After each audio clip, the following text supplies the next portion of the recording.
اس کا مطلب تو یہ ہوا کہ یہاں کے لوگ اپنی اکانومی اور بزنس کو لے کر بھی کافی سیریس تھے۔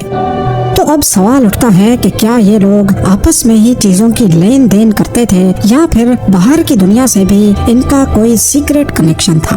اس راز سے پردہ تب اٹھا جب جان مارشل نے ہڑپا اور موہنجو دڑو سے ملنے والے آرٹیفیکٹس کو ایلسٹریٹڈ لنڈن نیوز پیپر میں پبلش کرنے کا فیصلہ کیا۔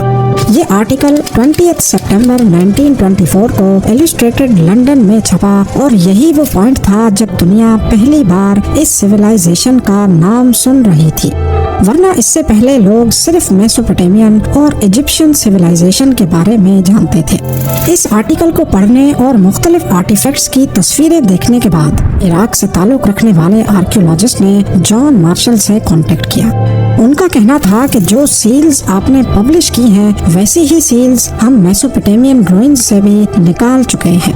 اس کا صرف ایک ہی مطلب ہے کہ انڈس ویلی سویلائزیشن کا 2200 کلومیٹر دور میسوپوٹیمیا جہاں آج عراق موجود ہے ان سے ٹریڈنگ ریلیشن بھی تھا، اور میسوپوٹیمیا کا ایجپشن سویلائزیشن سے کنیکشن تھا۔ انڈس ویلی کی ایک نایاب کارنیلین بیڈ ایجپٹ سے بھی مل چکی ہے، جس کے بارے میں ایکسپرٹس کا کہنا ہے کہ یہ پہلے انڈس ویلی سے میسوپوٹیمیا آئی اور وہاں سے ایجپٹ گئی تھی۔ تو یہ کہنا غلط نہیں ہوگا کہ انڈس ویلی کے لوگ اتنے ٹیلنٹڈ تھے کہ ان کا کام اس وقت انٹرنیشنلی مانا جاتا تھا۔ یہ وہ تمام چیزیں ہیں جو انڈس سے میسوپوٹیمیا اور ایجپٹ میں 3 سے 5000 سال پہلے امپورٹ کی گئی تھی۔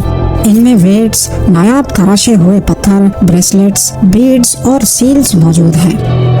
اب اگر ان کا باہر کی دنیا سے کنیکشن بھی تھا تو آخر وہ لوگ انڈس سویلائزیشن کے لوگوں کو کس نام سے پکارتے تھے؟ آخر ان کا کوئی تو نام ہوگا۔ اس کا کلو ہمیں ایک بہت ہی دلچسپ اور سچی اسٹوری سے ملتا ہے۔ میسوپوٹیمیا میں اکادین امپائر کے رولر سارگان نے اپنے شہر میں ایک بہت بڑا مندر بنانے کا ارادہ کیا۔ اس مندر کو سجانے کے لیے دنیا کی قیمتی چیزیں استعمال کی گئیں۔ سارگان بادشاہ نے عراق سے ملنے والی ٹیبلٹس پہ لکھا تھا کہ میں نے اپنے بحری جہاز دلمن، مگان اور ملوہا بھیجے تھے اور اپنے لوگوں سے کہا کہ وہاں سے جو قیمتی چیز ملے وہ لے کر آؤ۔ دلمن اس وقت پرشین گلف کے ایریا کو کہا جاتا تھا جو آج کا بحرین ہے۔ مگان کی شناخت عمان اور مکران سے ہوئی ہے، جبکہ میلوہا کے بارے میں ماہرین کا خیال ہے کہ یہ سارگان بادشاہ نے انڈس ویلی سویلائزیشن کے لوگوں کا نام لکھا ہے۔ اکادین امپائر کے ریکارڈ میں یہ بھی لکھا ہے کہ میلوہا سے ٹمبر یعنی لکڑی، کارنیلین جو کہ ایک قیمتی پتھر ہے، اور ہاتھی کے دانت منگائے گئے۔ اور یہ کوئی اتفاق نہیں ہے کہ یہ تینوں چیزیں آج بھی سب کانٹیننٹ یعنی انڈیا میں پائی جاتی ہیں۔ ٹمبر کے بارے میں تو سب جانتے ہی ہیں، کارنیلین آج بھی گجرات سے نکالا جاتا ہے، اور ہاتھی کے دانتوں کی بات کی جائے تو انڈیا میں ایشین ایلیفینٹس کی 60% پاپولیشن آباد ہے۔ میسوپوٹیمیا یعنی عراق جانے کے لیے اس وقت 2 راستے تھے۔ ایک زمینی راستہ تھا جو انڈس ویلی سے ہوتا ہوا افغانستان، ایران اور عراق کو جاتا تھا، اور دوسرا راستہ سمندری تھا۔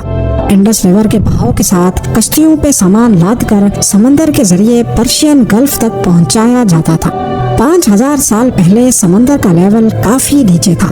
پرشین گلف جس کی ڈیپتھ صرف چند میٹر ہی ہے، یہ پہلے زمین کا حصہ ہوا کرتا تھا، اور اس پوائنٹ پہ جہاں ابھی دبئی کا ایسٹرن کوسٹ ہے، یہیں سے میسوپوٹیمیا کی ٹیریٹری شروع ہو جاتی تھی۔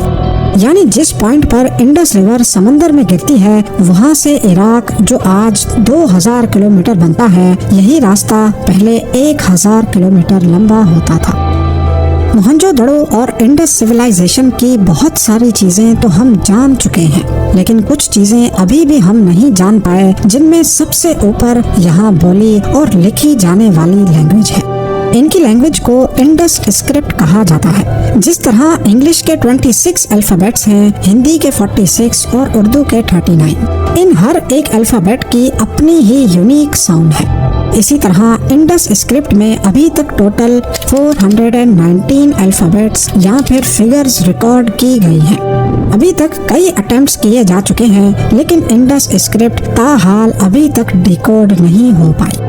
ہم اس اسکرپٹ کے بارے میں صرف اتنا جانتے ہیں کہ یہ رائٹ سے لیفٹ لکھی جاتی تھی، اور وہ بھی ایسے معلوم پڑا کیونکہ کچھ ٹیبلٹس میں جب لیفٹ سائڈ پہ جگہ کم پڑ رہی تھی تو لکھنے والے نے کریکٹرز کو چھوٹا کر کے فٹ کر دیا۔ انڈس اسکرپٹ کی کمپلیکسٹی دیکھ کر کئی ایکسپرٹس کا خیال ہے کہ یہ ایک انکرپٹڈ لینگویج تھی، اور شاید ایسا جان بوجھ کر کیا گیا تھا تاکہ اس کے بارے میں کوئی جان نہ پائے۔